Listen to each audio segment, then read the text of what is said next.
Hello, everyone. I want to share with you today a game from 1985. This is game 11 between Gary Kasparov with the white pieces and Anatoly Karpov, who was then world champion with the black pieces. And this is their second match. The first match was postponed under great controversy in 1984. Karpov was up 5 games to 3, and a lot of drama took place, which you can feel free to look up. And but Kasparov was coming back. He had won several games in a row, and back then the title went to the first player to win 6 games, and it was basically an unlimited uh, match format at the time. This new match was going to be the first player to 6 games, and but they only had 24 games to do it in. So here it is, game 11 between Gary Kasparov and Anatoly Karpov, who was the world champion. This game is a Nimzo Indian, and the lesson in this game is about relaxing when you think you have a draw in hand, or a winning position for that matter. So let's get to it. D4, knight f6 from Karpov, c4, e6, knight c3, and bishop b4, which is Nimzo Indian territory. If white had played knight f3, then this would mark the queen's Indian defense, with the idea of fianchettoing the bishop on the queen side, putting pressure on this square combination with the bishop here.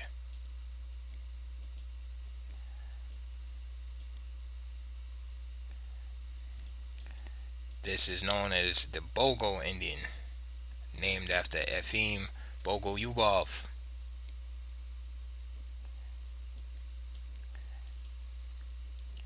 But back to the game. After knight c3, bishop b4 was played, and we have a Nimzo Indian, which was named after Grandmaster Aaron Nimzovich.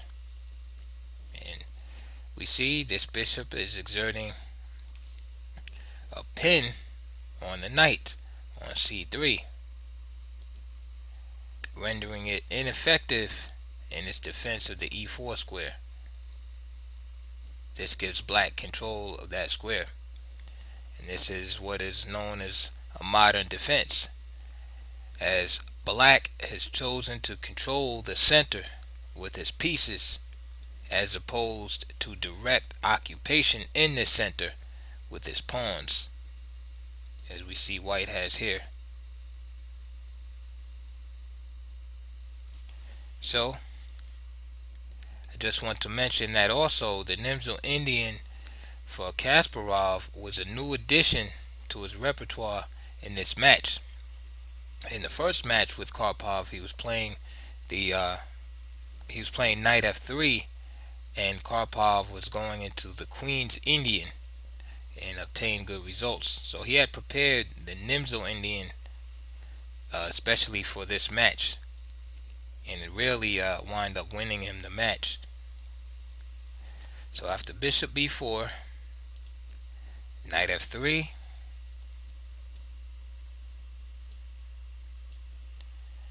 castle, bishop g5, and Karpov played c5, striking at the center. Now, in game 7, this is game 11. In game 7, Karpov had opted for d6, and wind up obtaining a worse position, although he was able to draw the game. So, having time to prepare with his seconds, he played the move c5, immediately challenging the center. e3 was played, and Karpov took. C takes d4. Now, this move is perfectly playable, but it leads to a queen's gambit type of position now, in which black has to waste a tempo repositioning this bishop. So you have to be careful in these openings, because you might transpose into a worse variation of an opening that you were trying to avoid in the first place. So instead of c takes d4,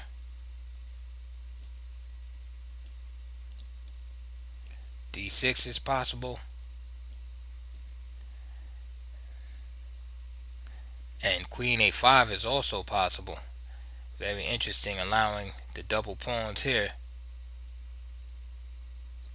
So for example, bishop takes f6, bishop takes c3, b takes c3, queen takes c3 check, knight d2, g takes f6, rook c1,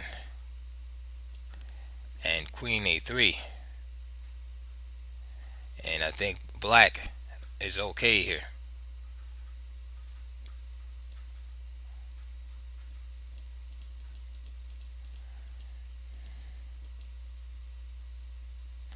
So after e3, c takes, e takes,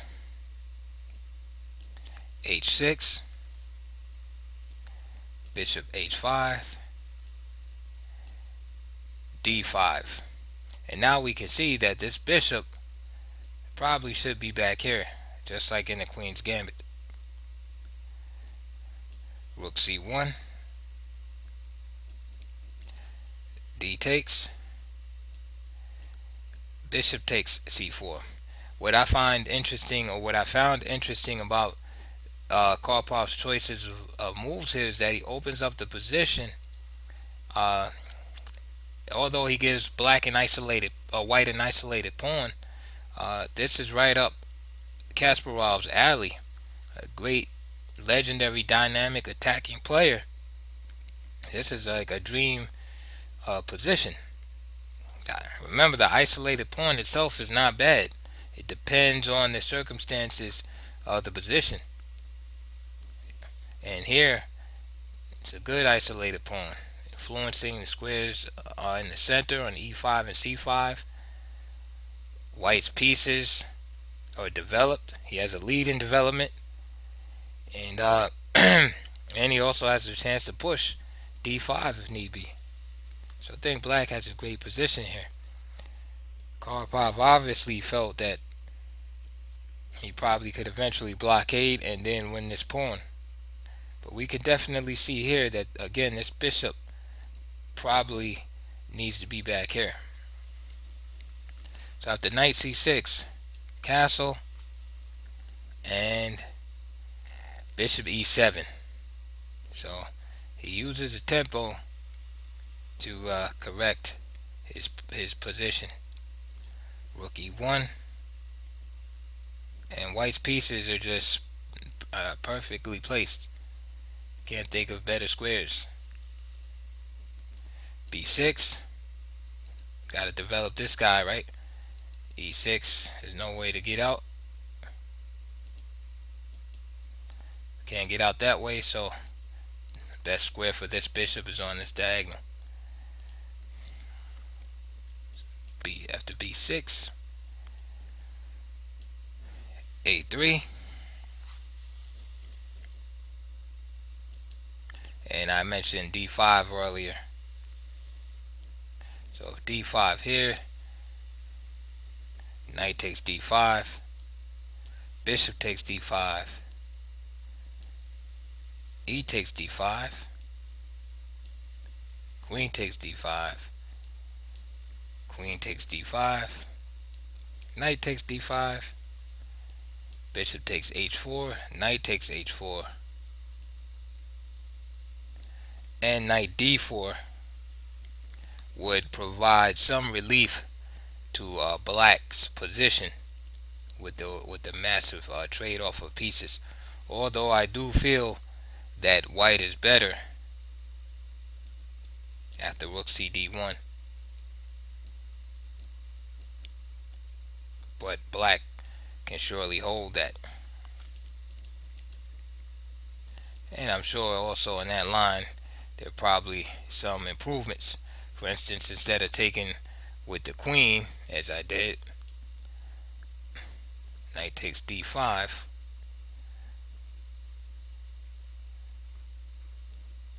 Yeah, on second thought, taking with the queen is better because after bishop takes h4, rook takes c6, bishop g4, again, black is just fine. The point is that d5 there just a little bit too early in that position. Again, white is not trying to equalize the position, but white is seeking the initiative.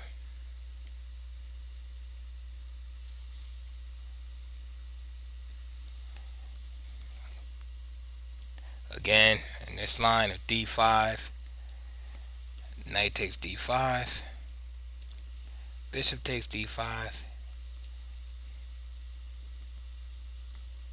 e takes d5,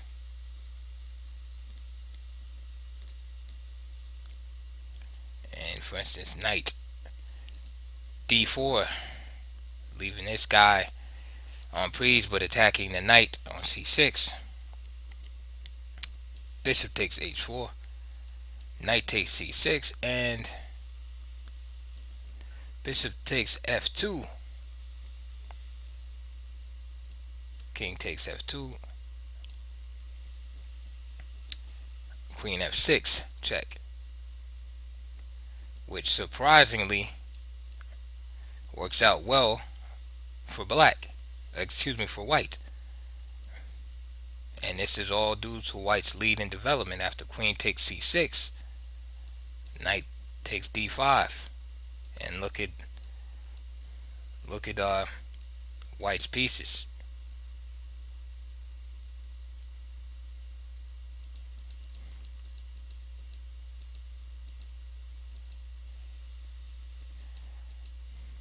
So d5 there is definitely something to think about, but Kasparov viewed it as a little premature there.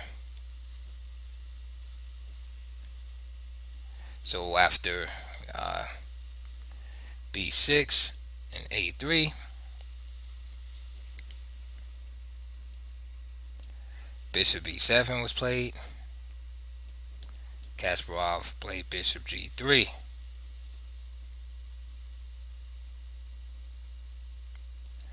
Another idea here is bishop a2,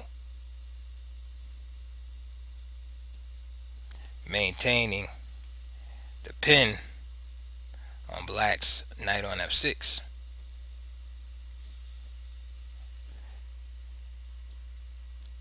Instead, he removed the pin by playing bishop g3. And rook c8 with some discovery ideas against the bishop on c4. Bishop to a2, getting out the way. Bishop d6.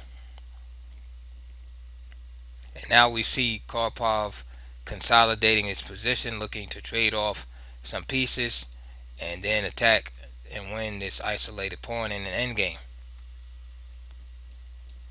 d5.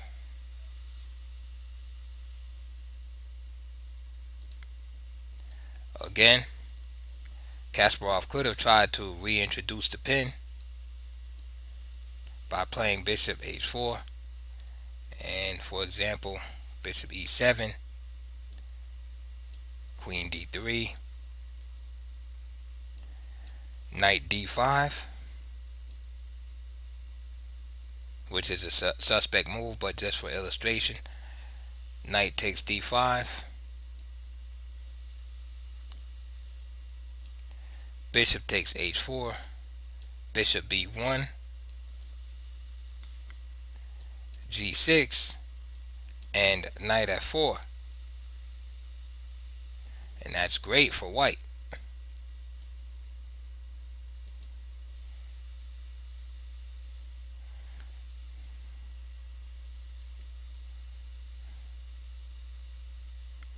And just for you people that were thinking about this move, rook takes e6 with the idea of deflecting this pawn. After f takes e6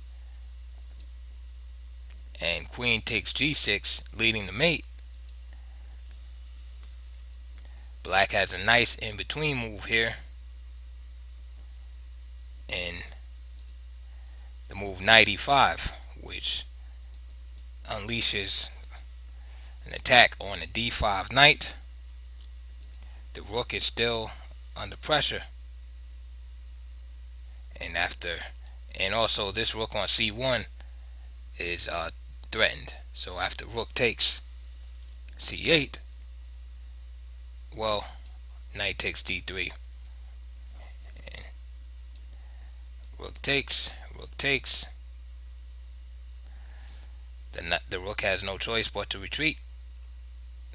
So after say e2, bishop takes d5, and black is in the driver's seat now with a good position. So be careful those kind of tactics.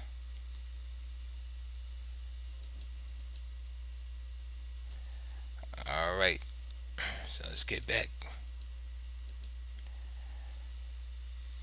Okay, so after d5 by Kasparov, knight takes d5, knight takes d5, bishop takes g3, h takes g, e takes, bishop takes d5, queen f6,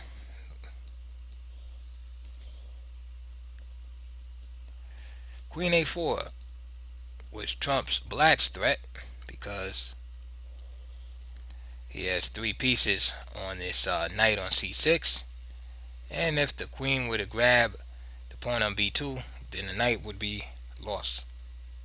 So rook fd8, attacking the attacker,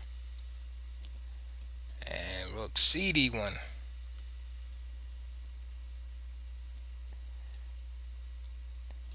And rook d7. Again, playing a feared attacker. Queen takes b2, bishop takes c6, rook takes d1, and bishop takes b7.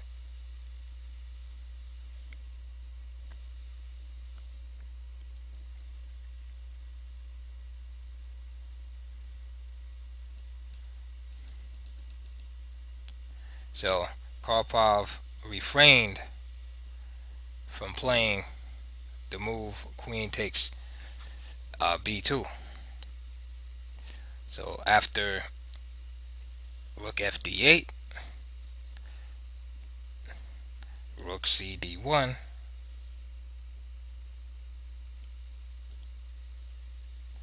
Karpov plays rook d1, and Kasparov plays queen to g4 here, attacking the rook. Now, what would you play here if you were black?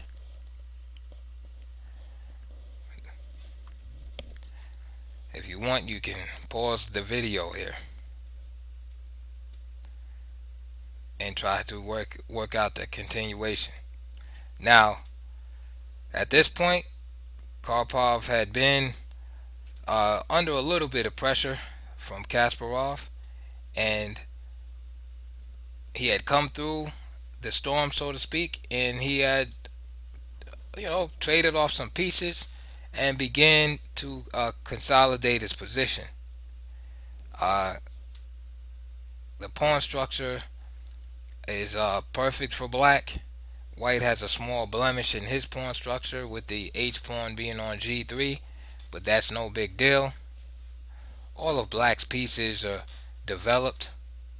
His king is pretty safe, and white is not really dominating uh, any part of the board, although his pieces are slightly better placed.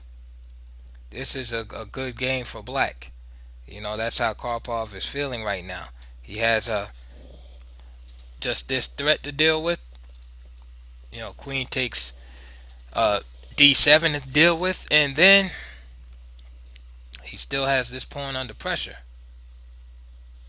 So the natural move is what Karpov chose. Rook cd8. Just simply threatening to win the bishop. Attacking the attacker. And of course, if this bishop on d5 moves, then the rooks are in danger. So now what do we do here? And it's these type of moves that made Kasparov such a dangerous player. I mean, he's playing a sitting world champion, and he's able to just strike, like a cobra when you least expect it. The position looks so serene and so normal. That's why I have it paused here. I mean, just take it in. The position just looks normal. It doesn't look, because most of the times when there's combinations in the position, like the one player's pieces will look real awkward or out of place and stuff, and you could just tell there's a combination here. This position, at least to me anyway, this position, like at first glance, doesn't look like there will be a combination here. A lot of players would probably maybe retreat the bishop back to b3, and a lot of trades, and something like that, or try to play the queen over to the e file or something, e4. So this is one of my favorite games because of this position right here. It looks like there's really nothing at first glance. Karpov seems to have followed all of the principles of chess. I mean, he has his rooks doubled up on an open file. His bishop is probably at the best place it could be. The knight is on a natural square, c6, defending the dark squares on e5 and d4. The queen is also on f6.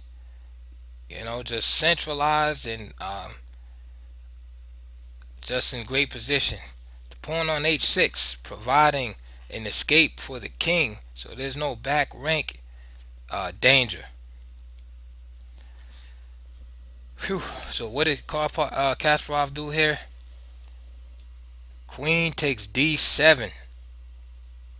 Wow. Wow. Incredible. Rook takes d7. Rook e8 check. King h7. There's that escape hatch, right? Bishop e4 check. And Karpov resigned.